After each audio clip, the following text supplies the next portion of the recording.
Salut les coachs et bienvenue, restez avec moi dans cette vidéo, on va parler de discours interne, de comparaison sociale et de motivation. Je vais vous parler des erreurs à ne surtout pas faire ou des erreurs que vous devriez spotter, voir chez vos athlètes qu'ils ont tendance à faire et qui vont les pénaliser à propos de ces trois choses-là. En fait, je viens de faire une interview avec Clara Perrault qui était une athlète, une compétitrice à l'athlétisme de Grenoble, notamment sur le 400 mètres.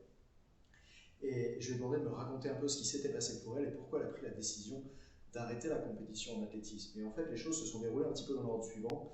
D'abord, elle est arrivée dans un groupe dans lequel les filles avaient un meilleur niveau qu'elle, en tout cas c'est comme ça qu'elle le percevait. Vous savez, en athlétisme, apparemment, on leur donne une séance à celles qui ont un niveau régional et elles vont s'entraîner ensemble à côté du stade, et puis celles qui ont un niveau national s'entraînent avec un autre type de séance. Donc pour les filles, c'était très évident, et notamment pour Clara, de savoir qui a quel niveau et de se rendre compte, elle, qu'elle a un niveau plus faible que les autres athlètes du groupe. Et ce qui se passe à ce moment-là, dans la tête de Clara, c'est qu'elle se dit, je suis nulle, les autres ont un meilleur niveau que moi, et puis moi, avec mon programme pour un niveau plus faible, je ne vais pas faire autant de progrès qu'elle, donc je vais rester nulle. Et ce dont je me suis aperçu, en fait, dans la discussion avec Clara, c'est que depuis longtemps, la motivation qu'elle avait à pratiquer, c'était d'obtenir la reconnaissance de son entourage. Et c'est comme ça que, vous savez, il y a différents types de motivation. Certains athlètes prennent du plaisir à pratiquer le sport qu'ils font pour les sensations que ça provoque. Moi, c'est beaucoup mon cas en snowboard. D'autres, c'est pour l'aspect progression qu'ils ont. Quand on apprend des figures en trampoline, et la progression est agréable.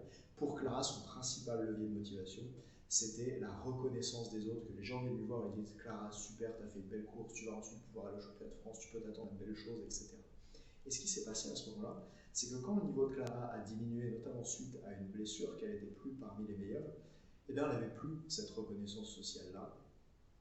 Et donc, quand tu combines les deux, le fait que la reconnaissance sociale ait disparu alors que c'était son principal levier de motivation, et puis le fait qu'à l'entraînement, elle se retrouve mise dans la catégorie des athlètes les moins fortes, ça a été difficile à vivre pour Clara. Et ce que j'aimerais bien, qu'en tant qu'entraîneur, tu penses par rapport à ça, c'est que si tu es amené un jour à intégrer dans ton groupe des athlètes qui sont moins forts, et ça arrive souvent, des athlètes qui montent par exemple d'une catégorie, qui passent de minime à cadet, c'est quelque chose qui peut arriver, eh bien sois hyper vigilant par rapport à ça, à quelle représentation tes athlètes en ont de cette différence de niveau. Est-ce que c'est quelque chose qui les inspire? Waouh, je suis dans le groupe du meilleur, ça va vraiment m'aider à devenir meilleur. Ou est-ce que c'est quelque chose plutôt qui les désespère? Je suis nul, regarde, s'ils sont meilleurs, ils ont le droit de faire des séances d'entraînement plus difficiles et donc ils vont progresser plus vite, comme c'était le cas pour Clara.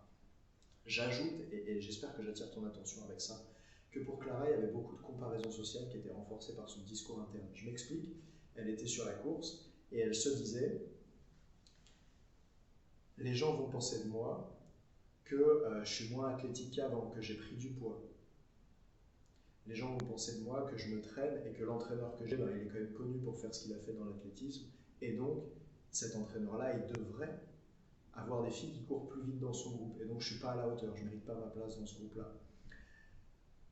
Et Clara aussi, tu vois, une jeune fille d'une vingtaine d'années, 18 ans je crois à l'époque, est aussi vraiment dans la comparaison sociale par rapport au physique des autres athlètes dans le groupe. Ça veut dire que lorsqu'elle est à l'échauffement, elle regarde les autres filles sur le stade qui, évidemment, par rapport au snowboard, sont beaucoup plus dénudées en athlétisme.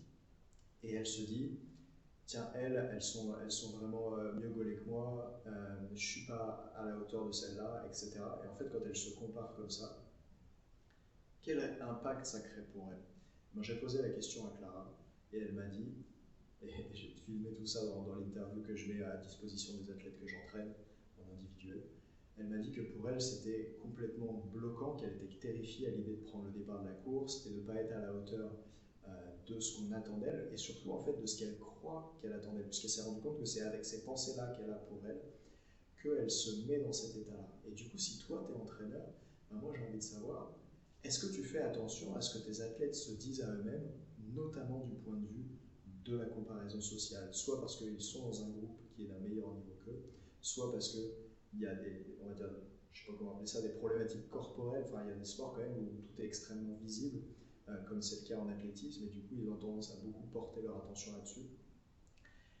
Donc j'espère vraiment que toi, tu fais attention à ça en tant qu'entraîneur, parce qu'à mon avis, si tu es un bon coach, tu n'entraînes pas seulement la technique, tu entraînes aussi l'humain derrière la machine, et du coup tu veux savoir quelle est la représentation de tes athlètes par rapport à leur niveau dans le groupe, tu veux savoir comment est-ce qu'ils se perçoivent par rapport aux autres membres sur le stade. Et bien sûr, tu vas peut-être pas pouvoir les aider par rapport à tout ça, mais ce sera ton job si tu rencontres quelqu'un comme Clara qui se met dans des états pareils lorsqu'elle voit les autres filles sur le stade ou lorsqu'elle se dit qu'elle n'est pas le niveau à la hauteur pour être ici, ou lorsque son seul levier de motivation, c'est la reconnaissance qu'elle obtient en étant performante, eh bien je crois que c'est ton job à ce moment-là de la réorienter vers un préparateur mental. Voilà, j'espère que cette vidéo-là, elle t'aide aussi à savoir, tiens, à quel moment à quoi ça sert en fait d'envoyer les athlètes vers un préparateur mental, sachant que plus toi tu es capable de questionner tes athlètes sur ce qu'ils vivent, et plus tu seras à l'aise avec le fait de dire, ben là c'est le bon moment, ça je peux agir là-dessus, etc. Donc voilà, on a parlé ensemble de comparaison sociale, okay, que ce soit par rapport au niveau de performance des autres ou à leur physique, et ça arrive aussi chez les garçons, hein, pas que chez les filles. On a parlé ensemble de discours interne, ce que Clara se dit quand elle se dit qu'elle n'est pas à la hauteur, quand elle se dit qu'elle va décevoir, quand elle se dit qu'on pense d'elle, qu'elle est plus athlétique, qu'elle a trop de graisse sur les cuisses, ça la met dans un état particulier. Okay. Et puis on a parlé de motivation et de comment le fait de ne pas se sentir à la hauteur et le fait de perdre cette reconnaissance sociale, ça diminue sa motivation, ou il manque en tout cas des autres leviers de motivation. Voilà, écoute, si cette vidéo t'a plu, pense à mettre un pouce bleu, parce que regarde, j'ai porté le t-shirt bleu toute la vidéo pour t'aider à penser pouce bleu. Donc voilà, si ça te plaît, bon ça c'est presque rouge, on pourrait dire abonne-toi aussi.